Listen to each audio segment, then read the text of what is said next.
Hello and a very warm welcome to Daily Dispatch, a show that gives you all the latest news and updates from the digital ecosystem. I'm Priya Sheth. Thank you very much for logging in. Time now to get you all the top news stories that we've been tracking for you this evening. Well, after picking up majority stakes in online grocery platform Big Basket and online pharmacy 1mg, reports are suggesting that the Tata Group is now looking to acquire health and fitness company CureFit. Now, CureFit, which was recently rebranded to CultFit, has so far raised about $418 million and was last valued at around $800 million. Moving on to the second headline of the day, Amazon has signed a deal to acquire film and TV company MGM for $8.5 billion. The transaction enables the e-commerce company to expand its titles for its OTT platform Amazon Prime. Now, the film catalog of MGM accounts for about 4,000 titles, which will be a big leg up for Amazon Prime. Well, the government of India has asked social media companies to confirm and share their responses ASAP and preferably today itself on the status of their compliance with the new IT rules that take effect from today. The government has prescribed that any social media intermediary having 5 million registered users in India will be considered to be a significant social media intermediary. Moving on to the final headline of the day, mobile-based agri-tech platform Farmart has raised 17.7 crore rupees in a pre-Series A funding round led by Omidyar Network India and Avana Capital. Existing investors like Indian Angel Network as well as Let's Venture also participated in this round. The company will be focusing on product development, user base expansion, and scaling its market linkage capabilities.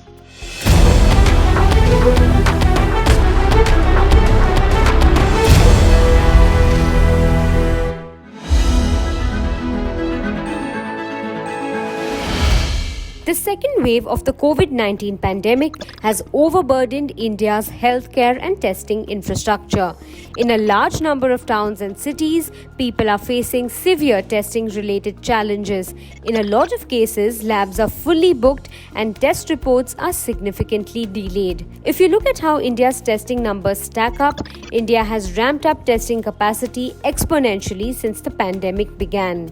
From the 2,000 daily tests in March 2020, India is now doing about 15 to 20 lakh COVID-19 tests a day. Data suggests that India's daily testing rate of 1,276 samples per million population is significantly less than most Western countries. The approval of home test kits for COVID-19 by the ICMR could massively change the paradigm of testing in India. Experts are of the view that there are pros and cons to home testing and that the RT-PCR test would still continue to be considered the most accurate indication of infection in the body.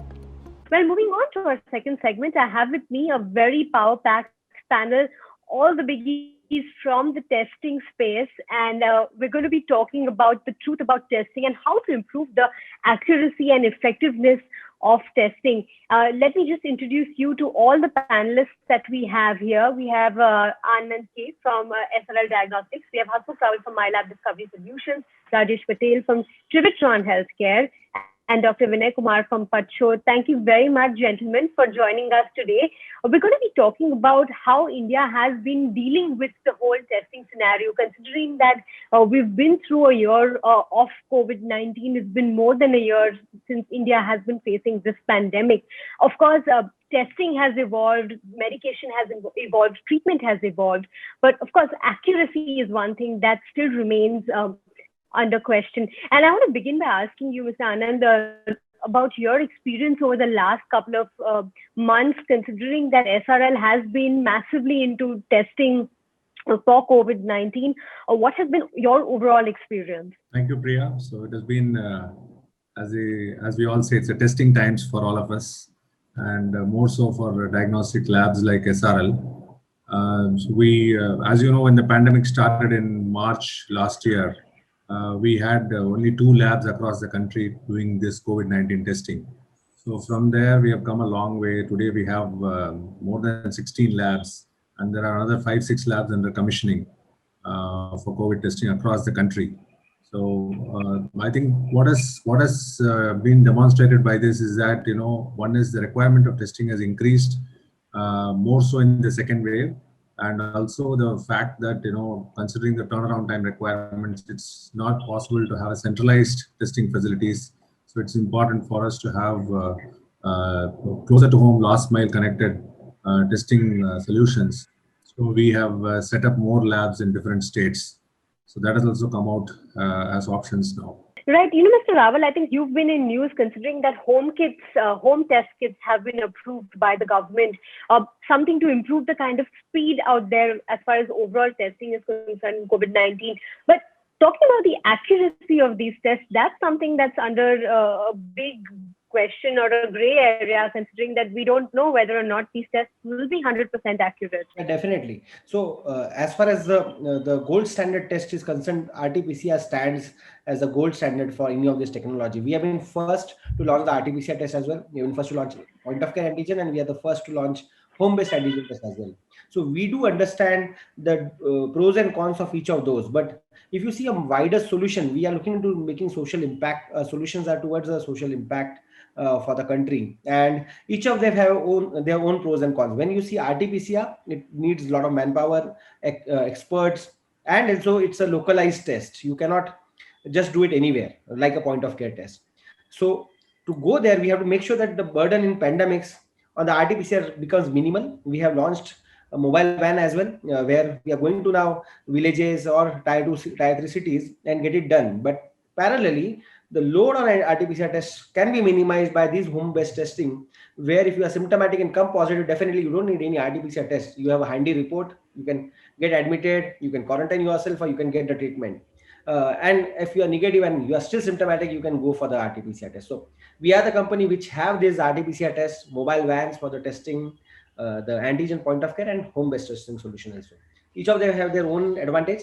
If you see the specifically, because the antigen test developed by MyLab has 100% specificity, a positive report, you do not worry even to send it for the RT-PCR for further understanding. So this is how we divide the workload in different approaches. So, before I come to you, Mr. Patel, I just wanted one clarification from you, Mr. Rawal, in terms of the kind of tests that you're going to be putting out into the market. When will the test kits really be hitting the market? What is the kind of production capacity? I'm sure the audience is listening to us right now want to know when these tests will reach pharmacies and when they will get access to these. So as we speak today, we are already in final closure of the regulatory compliance as for bringing the product to the market. It should be out in nearby pharmacies to you within a week's time, where you can just go and collect the test and get it tested. Capacity would be around 70 lakh tests per day, per week, which we would at least double it in next 15 days. Right. That's an interesting insight that we take away from your conversation.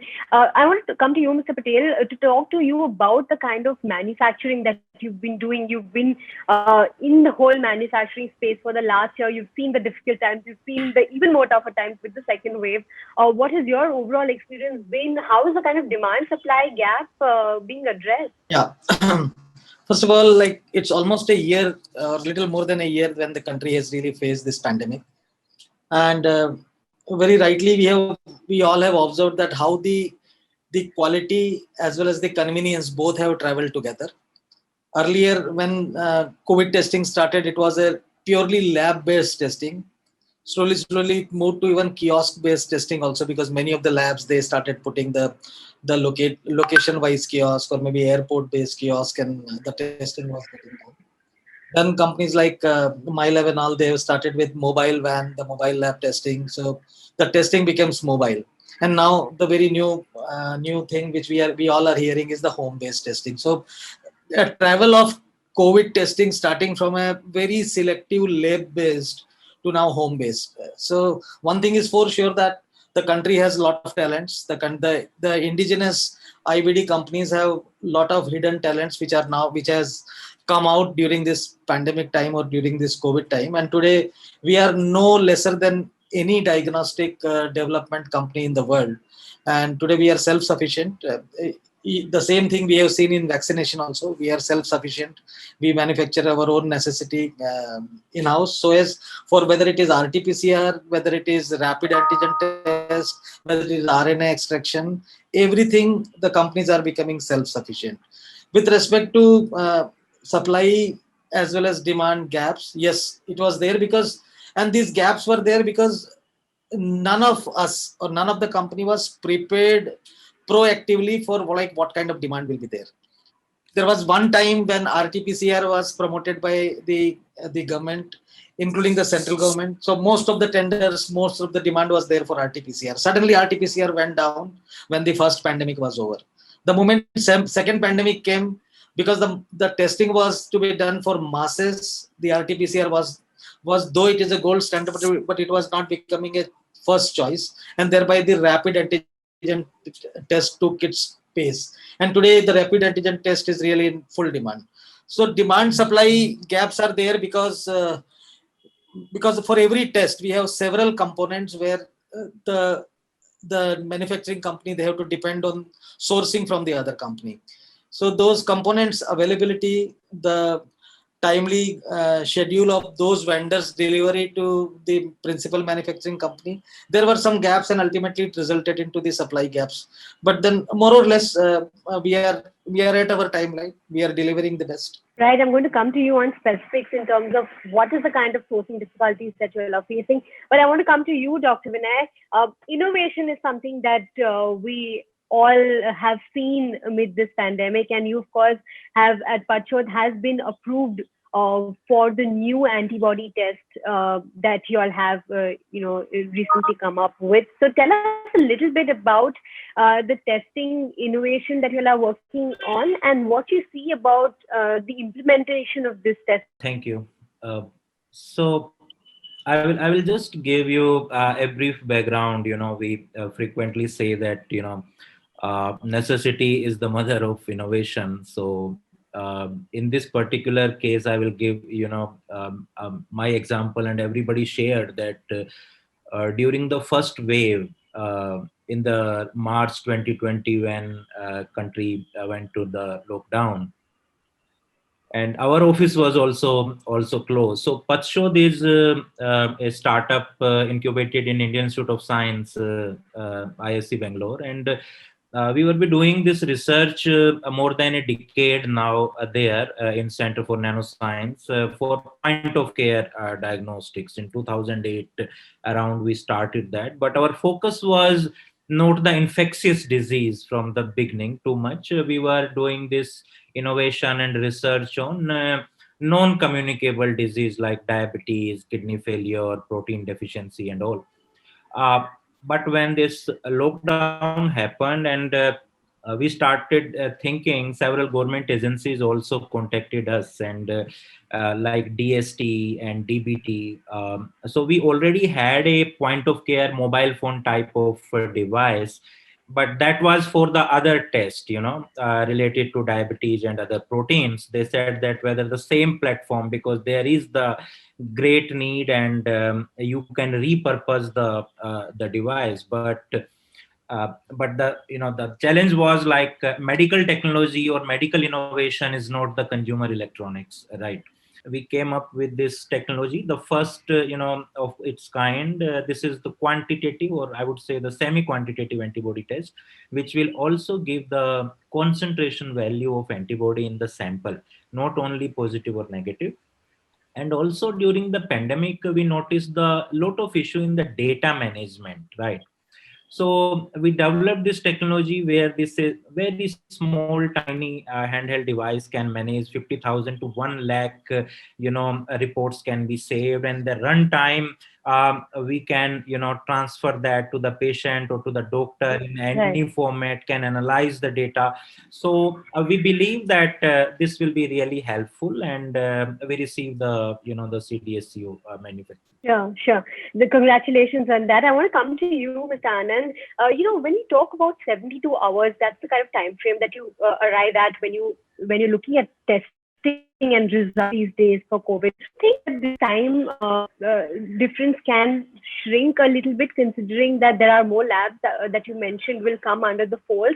Also, the other aspect I want to come to you is that with these new innovations like home testing, etc., getting launched into the market, do you expect the volume of RT-PCR testing to come down significantly? What is your perspective? Sure.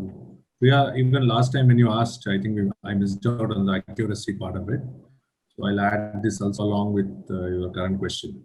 So you were asking about turnaround times. Right now, the turnaround times are much better. So it's less than 24 hours in most of the cities across the country now from all the major labs.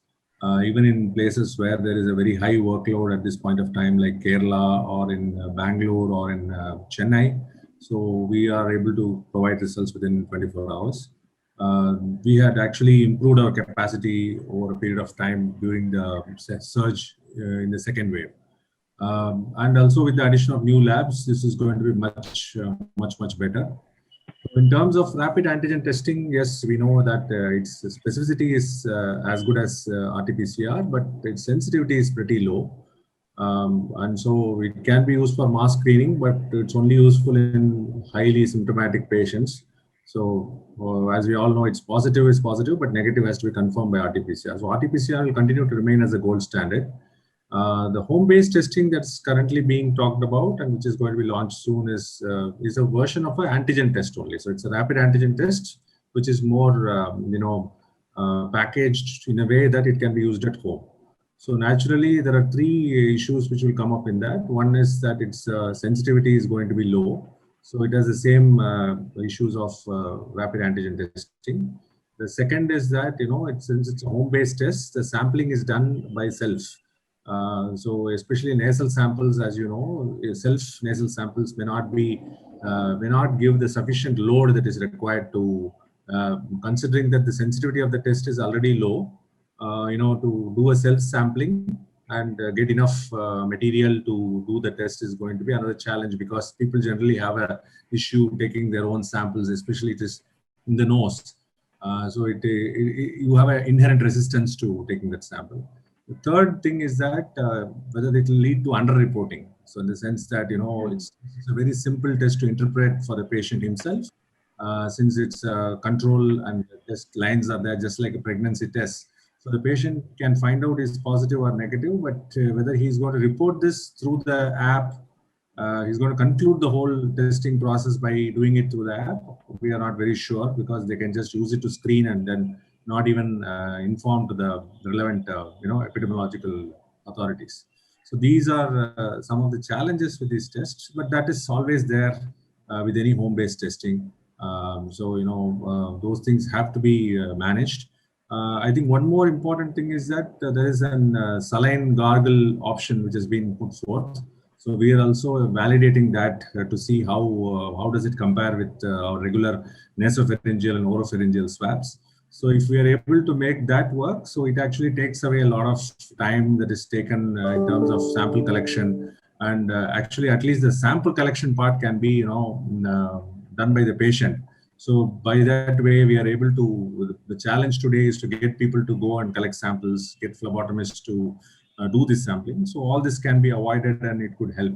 But we're still in the validation phase. We're not very sure whether it works as good as our regular nasopharyngeal swabs. So when do you think you would get clarity on when you could perhaps introduce this gargle as a testing mechanism? So maybe in next 1 to 2 weeks, so we'll have some reports on how does it compare with the other samples, which means that we are going to test a positive patient through RT-PCR with the nasopharyngeal swab and with the saline gargle. So we are conducting validations to see whether we are getting concordance with both the RT-PCR by this method as well as RT-PCR by the saline gargle method. Right, that's an interesting point. I want to bring both Mr. Patel and Mr. Rawal together onto this question, considering that both of you have been manufacturers of a lot of testing equipment. And I want to come to you, Mr. Rawal, on the sourcing challenges. As Mr. Anand was mentioning, that sourcing could be a challenge considering the kind of volumes as well that we could perhaps see when it comes to home testing. So one, a question to both of you is on the sourcing challenges that Mr. Patel also highlighted in the last answer that he gave us. And the second question I want to ask you, Mr. Rawal, is on the effectiveness of the result, considering that if I'm at home and I'm testing myself and I connect myself to a MyLabs, to the MyLabs app, will MyLabs be sending that data to the state governments? Is there some sort of interface that will be put into place so that we can avoid underreporting that Mr. Anand spoke about? So on the sourcing part also, I think me and Rajesh sir might have, because we have the same pain points and same sourcing issues. It's not only about a raw material sourcing, it's a primary raw material, and even they have their own manufacturer. So it goes to primary, secondary and tertiary level, where these guys have to make sure that the enough, let's say for example, we have a plastic mold manufacturing, but enough PPE is not available to make this plastic. The PPE guys, if petrochemical product is not available or maybe not planned, everything goes haywire. So it goes to secondary and tertiary level as well when we look about sourcing. So here the effective planning and effective forecast is very, very important. We have learned a lesson. We were the first to launch RT-PCR test. To tell you honestly, from the time we got the approval till the time we released the first batch in a quantity, we took around 60 days to start really scale up the plant. It would be hardly around few thousands of tests every day you do, because the plan was not in place, which we have learned over time. So even in the current antigen, because of the second wave, the demand has increased and every company is feeling some problem. But what we have learned lesson, I think even Rajesh sir will agree equally, is that we have planned it properly. Now, when we say about 70 lakh tests per day, per week, it means that the plan in back has been already taken care, so that enough raw material for a month or 2 months of this capacity is already planned, and the vendors have been planned properly so that they will keep continuing the supply. So I think it's a lesson where any company, be it organization or government or private, they have to make sure that the right forecasting, right sourcing is in place. Slowly and steadily, all Indian manufacturers have picked up this line, and I think or antigen or DTM or swab, I think we are self-sufficient. Of course, the sudden demand versus supply always changes, but that will be taken care. I think Rajesh sir may add something on this. See, here we have seen in last little more than 1 year time that there are 4 or 5 prominent companies like who have really come forward with their own research and development as well as their production capacity. The MyLab, Trivitron, and one or two more companies are there. They are right from the beginning. They are prominent in bringing the new technologies, the new ways of testing, and all. And we all know that for this, to fight against this pandemic, every state government as well as central government, they have their reserved funds and all. We have seen in case of vaccination, wherein government has really released the advance funding to the vaccine manufacturers to get themselves prepared for timely availability and all. And when we really are into manufacturing of RT-PCR, rapid antigen, a lot of cash flow management is required, because all the material they comes at upfront 100% advance payment, and then we get the payment after our sale, because most of the sale is happening to government. So what my suggestion is that to really make these 4 or 5 companies who have really come up prominently to help the government initiatives to fight against this pandemic, government should release some funding to these companies so that they can really advance procure the material for maybe next 2-3 months of their requirement, and then really keep the material so readily available that the moment order comes, then it is supplied. So I think this kind of a joint effort with the government initiative, if it can be promoted, I think it would help all these companies to plan in much better way. Otherwise, the plan remains on paper, but to really execute the plan, we requires ultimately the cash flow, and the cash flow for any single company is very, very difficult task now. Right. Mr. Rawal, you want to go ahead with the interface and the connectivity? So as Anand sir rightly said, this is a test where people will be doing at home. Of course, over last 1.5 years, we first to launch antigen test as well, almost a year back. And we did improve on the sensitivity and specificity parameters of the test. So rather than moving from nasopharyngeal to nasal, there's a lot of improvement has happened over the current test as well. Be it RT-PCR or antigen, that the tests are expected to improve over the last version. So when we are reaching to nasal swab, also we have improved the sensitivity at much higher level, so that it will definitely catch. And we have gone to many nanogram levels of antigen detection as well. So there is a sufficient, there is enough improvement to make sure that the nasal swab also can catch sufficient virus when the symptoms are there. Even at the asymptomatic level, we have catched it. But as rightly said by the government, for the symptomatic patient, they should first start it, and you should be able to detect the virus when it is in ample number. Suppose when it is a symptomatic patient. Now, when it comes about reporting and updating to the government, we have made sure multiple level that there is a traceability of records, and it starts from right from the time it leaves the factory, goes to distribution, sub-distribution, retailer, and also the users who are going to purchase it. We are going to make sure that the individuals who are going to take the test are also recorded in advance, so that when they are uploading the reports, so there is some trace. So there will be a pin code wise distribution details available from the with the government, at where how many tests have been done, supplied, and how many tests have been done. So that gives enough confidence that there is not under reporting. There is pin code wise, you can go and trace and track it as well. A government initiative can go and say that at this pin code so many tests have been given, but so many tests have been not reported.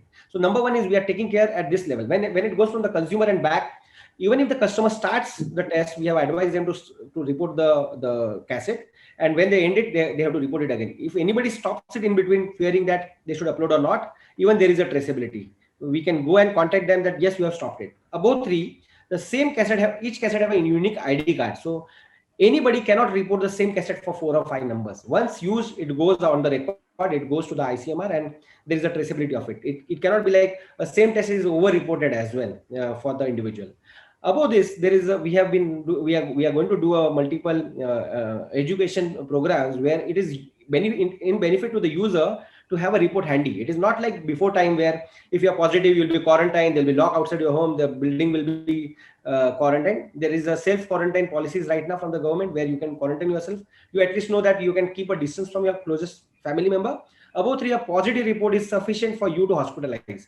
So it's always better to have a positive report handy, which is uploaded to the government, so that you don't waste time on your medication or healthcare. So why a person will not report themselves if they know they are positive, because the whole healthcare system after that is readily available for them. A negative test or positive test, reporting, keeping the report handy is always going to help you. So will MyLabs also ensure that facilitate this uploading Yes. of the reports to agencies, to government agencies? Yeah, like any lab which takes a normal data from the users, there will be similar data which is exactly like a lab. If you go for antigen test or RT-PCR test, there are few tests which are mandatorized by the government, few data which you can give on your will. So similar data is uploaded from the app. You don't need to reproduce it, the same data, or reload the same data every time. The same data, the same time you push the report, it goes to the ICMR. It is uploaded on ICMR website, and the positive or negative is also ICMR knows. So the report comes, which is valid. It is downloadable in PDF format. You can just show the mobile and you can get admitted.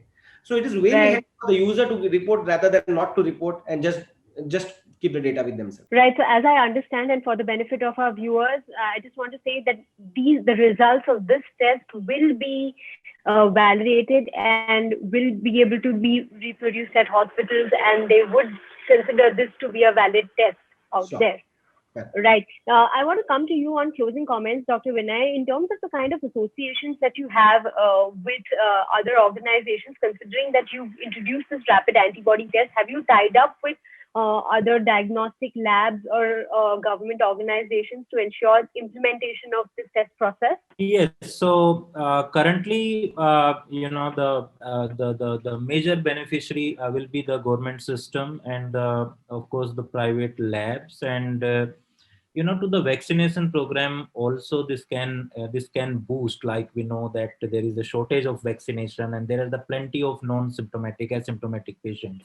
So several the labs and even the the different customer segments approached us that they are facilitating this vaccination, that before vaccine if we can test the total antibody in the patient, in the asymptomatic patient, and they found that this is the antibody already generated, so there may not be the immediate requirement of vaccination, so we can use that for other population. So we are very well networked with the private players and the government agencies, and hoping that both the group will be benefited. Right. Mr. Anand, coming to you on a closing comment in terms of what kind of diagnostic trends that you see going forward. I do understand that SRL has also introduced a spike test, which can test the number of antibodies after a vaccine. So what are the kind of diagnostic trends that you see? What kind of tests are you seeing more being implemented at your lab?